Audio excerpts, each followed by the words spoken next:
Episode 29 स्वस्तियश ज्योतिष मंच सुहास शास्त्री. मी तुम्हा सगळ्यांचं स्वागत करतो. आज एपिसोड 29मध्ये आपण दशा प्रणाली, कर्म, परीक्षा आणि आयुष्याचे टप्पे याविषयी ज्योतिष शिकणार आहोत. खरं तर दशा म्हणजे काय हे आधी आपण जाणून घेऊ, जे की बेसिक फाउंडेशन या संकल्पनेचं आपण समजून घेऊ. दशा म्हणजे काळाची सत्ता. कुंडली स्थिर असते पण दशा बदलते. कधी काय घडेल, ग्रह काय देईल हे कुंडली सांगते, पण केव्हा देईल हे दशा सांगते. ग्रह काय देईल हे कुंडली सांगते, पण केव्हा देईल हे दशा सांगते. खरं तर दशा म्हणजे शिक्षा नाही तर परीक्षाच आहे. बहुतेक लोक दशेला घाबरतात. जसं की शनीची दशा आली, राहूची दशा आली, पण सत्य दशा शिक्षा देत नाही, तर दशा आपली तयारी तपासते.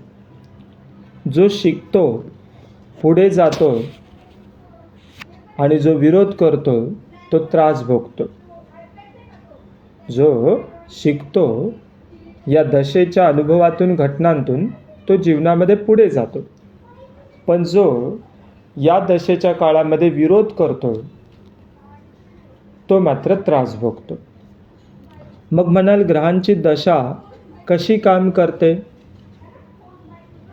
जेव्हा एखाद्या ग्रहाची दशा येते, त्या दशेत ग्रह देतो त्याचा स्वभाव, तो ज्या भावाचा स्वामी आहे त्याचे फळ, आणि ज्या भावात बसला आहे तिथला अनुभव.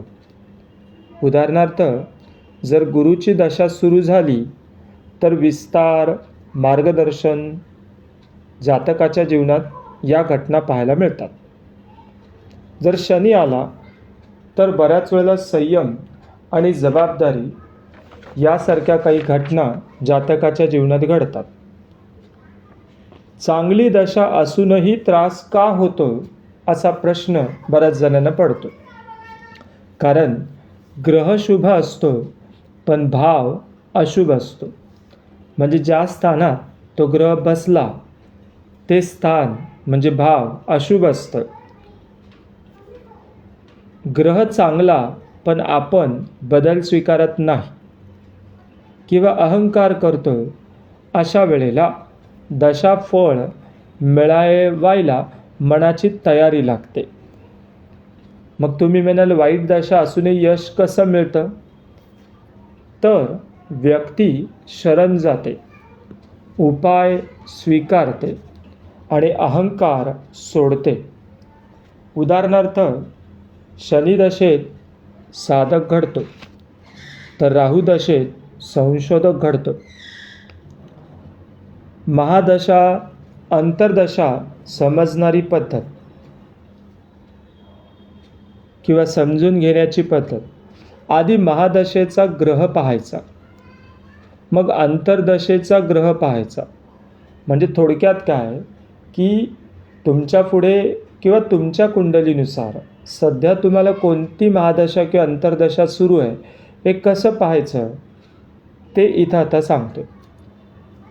तुमच्या कुंडलीनुसार आधी तुम्हाला सध्या महादशा कोणत्या ग्रहाची आहे ते पाहावं, मग अंतर्दशा कोणत्या ग्रहाची ते पाहावं. या दोघांचा म्हणजे महादशाचा आणि अंतर्दशेच्या ग्रहाचा भाव संबंध तपासावा. 9व्या व 12व्या भावाशी संबंध असल्यास आध्यात्मिक फळ मिळतं, हे उदाहरण म्हणून सांगितलं. खरं तर दशा काळात काय करावे आणि काय करू नये? तर सर्वप्रथम काय करावं तर नम्रता अंगीकारावी, उपाय स्वीकारावा आणि जीवनामध्ये योग्य बदल करण्याकरताचा विचार आणि कृती असा स्वाध्याय दररोज करावा. मग दशा काळामध्ये किंवा वाईट दशा काळामध्ये काय करू नये, तर हट्ट करू नये, अहंकार सोडावा आणि नशिबाला दोष देणं बंद करावं. दशा म्हणजे खरं तर वेळेची भाषा आहे, ईश्वराची शिस्त आहे. जो दशा समजतो तो आयुष्याशी भांडत नाही. मित्रांनो, दशा महादशा याविषयी काही गोष्टी स्वस्तिय ज्योतिष्मनच्या या व्हिडिओच्या मार्फत मी सुहास शास्त्री तुम्हाला सांगण्याचा प्रयत्न केला. सातत्याने ज्योतिषशास्त्र त्याविषयीचे व्हिडिओज आपण ऐकता आणि पाहता. खरं तर आपल्या जीवनात आपण जसा आधीच इन्शुरन्स काढून ठेवतो, अपघात होईल की नाही हे माहीत नाही, तसं या शास्त्राच्या मदतीने आपण आपलं भूतकाळ, वर्तमान आणि भविष्य या तिन्ही वेळेला घडणाऱ्या घटनांचा आपल्याला अंदाज घेता येतो आणि त्यानुसार आपल्याला जीवनात जगण्याची वर्तमानात तयारी करता येते. तुर्तास इतकंच. भेटू पुढील भागात. तोपर्यंत मी सुहास शास्त्री स्वस्तिय ज्योतिष मंचमध्ये तुम्हा सगळ्यांची इथेच रजा घेतो. धन्यवाद.